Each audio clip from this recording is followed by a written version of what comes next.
Hi everyone, good day. As you can see in this clip, I tend to do clutchless shifts a lot and I'm used to it, but now I finally got myself a Quickshifter.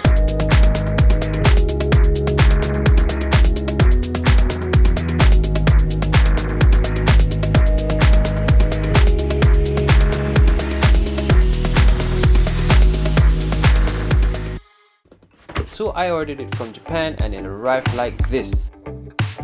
Inside there are a few plastic wrap packs which includes gear change sensor, gear change arm, wire ties, the shift rod and some bolts and nuts to go along with the parts.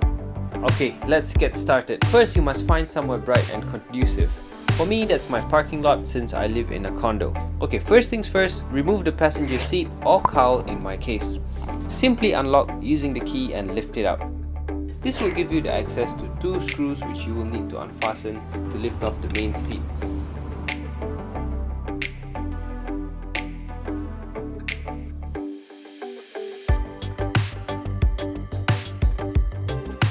Next, remove the left side plastic cover. Basically, use an Allen wrench to loosen the screw on the side and the rest is just held on by the Velcro material and some snap-on bolt. Gently but firmly pull them off and the side panel should come off pretty easily. Repeat this on the other side as well. This is the Velcro material I was talking about. There are a few points. Here's what they look like on the other side of the panel itself. And one bolt here which just needs a firm pull and it'll come straight right off. Next, there are two screws on top of the tank. Use the same Allen key to unscrew and the rest is similar to the side pods where you need to firmly and gently unfasten the Velcro material and snap-on bolt part to remove the cover. Similar to the side plastic covers, this part is also held on by a few Velcro points and a couple of bolts, which requires a firm pull to take it apart. Underneath, this will give you access to the switch cover, where to take this off, simply press in the middle of the clips until it pops. There are two clips here, one on each side. Use something narrow for that.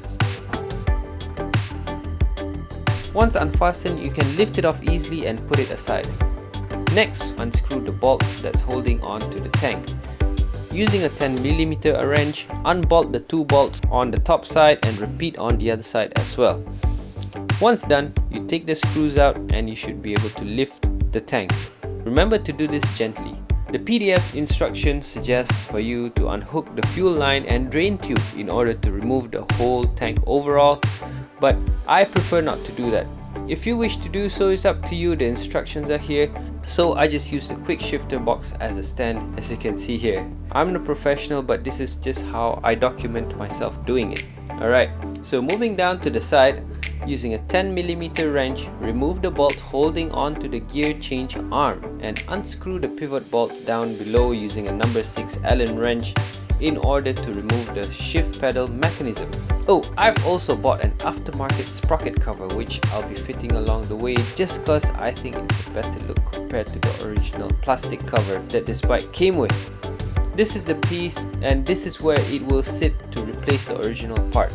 Just got it because I thought it looks good, and since we're taking the shifter unit off, it's a good chance to install this accessory as well. So to take off the original Sprocket cover, simply unfasten these two bolts using an Allen wrench. That's a number 5 if you're wondering.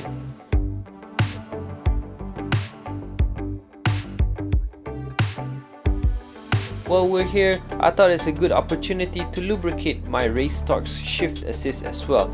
If you haven't got this, I highly recommend getting it as it improved the shifting experience by quite a bit. I've also made a video about it if you'd like to check it out. Simply take the Racetorx shift assist off, wipe off the old lubricant, reapply new grease before reinstalling it back into place. Alright, so back to the main process. So from here, we need to remove the rod and arm. If you can see here, there's a rubber sleeve which you can just lift to reveal a nut which you can loosen in order to unscrew the arm from the rod. I use an adjustable spanner to hold the top in place and another spanner to loosen the tightening bolt. Once loose, you can easily unscrew the rod off the shift arm. Repeat the same process to disconnect the shift pedal as well. Now, take out the new rod and screw in the bolt that came with it before screwing it into the shift pedal. Next, take out the gear change sensor from the pack.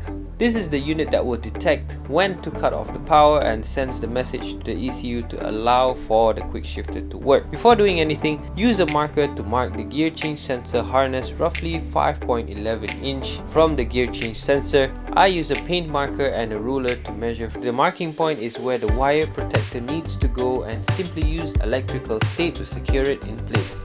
As you can see, the new rod is shorter than the original. That's because it needs to make space for the sensor. Here, like the previously done on the lower side, screw in the nut that came with the rod before connecting the rod to the pedal.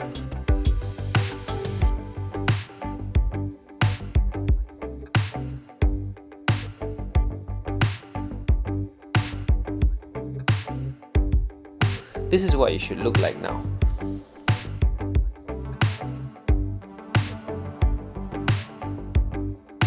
This part here is where we need to install the gear change arm to the gear change sensor.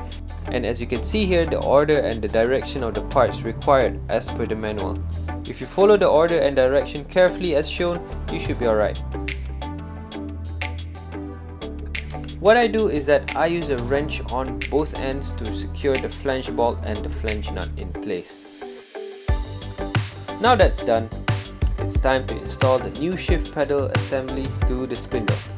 It's crucial to align the punch mark on the gear change arm between the gap, as you can see here. The punch mark is that tiny dot on the spindle itself. If you look closely, you'll notice that there is a dot on the spindle. Be sure to apply a bit of grease where the bottom pivot bolt meets the pedal mechanism to ensure smooth movement before fastening the pivot bolt to the pedal assembly. Now reinstall the original bolt to the arm and the spindle as shown. Now the whole assembly is installed on the bike. It should look something like this. So if you got here, congratulations, this is half of it. The next part is about wiring and connection. Feed the wire through the inside of the frame into the space underneath the fuel tank. As you can see, this blue socket here on the Quickshifter is supposed to be connected to this blue socket here on the bike. To do that, we need to take off the blue cover from the socket here by simply pushing down the latch and pulling it out. Now connect the gear change sensor harness as shown. It should just click in place effortlessly. Now we need to tidy up the wires. Using the zip tie, tie up the cable underneath the tank and slide it out of the way. For the bottom part of the wire near the sensor, we use the wider cable tie to tie the sensor cable wire to the rest of the bike's wires in this area as shown here. By the way, this cable tie allows you to unfasten and fasten again, so don't cut the ends off. In addition, make sure the excess cable tie faces inwards so it looks neat that way. Now put everything back together by slowly lowering the tank and fastening the side bolt back into place.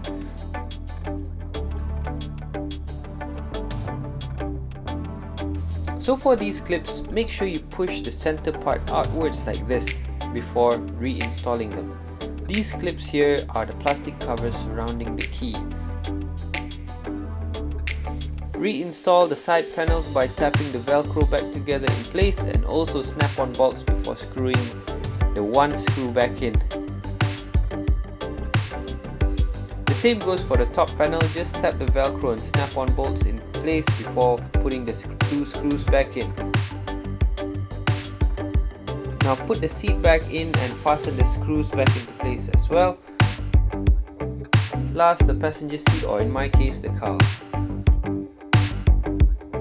So next is just to enjoy your seamless shifts using the Quickshifter.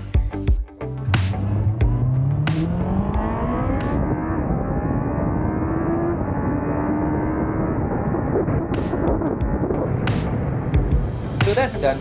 For me, it worked the first time without having any issues. Refer to the guide for more accurate method, but it shouldn't be too difficult. If I could do it, you could do it too. For me, it just took a little bit more time required. Of course, I will do a review of the Quickshifter, probably comparing it to clutchless shifts. Hope you learned something from this video and find it useful if you need to install the Quickshifter on your Honda. If you have any questions or comments, please write them in the comment section below. Do give this video a thumbs up, and if you haven't, please subscribe to my channel. Most importantly, ride safe, stay safe, and have a great day. Bye bye.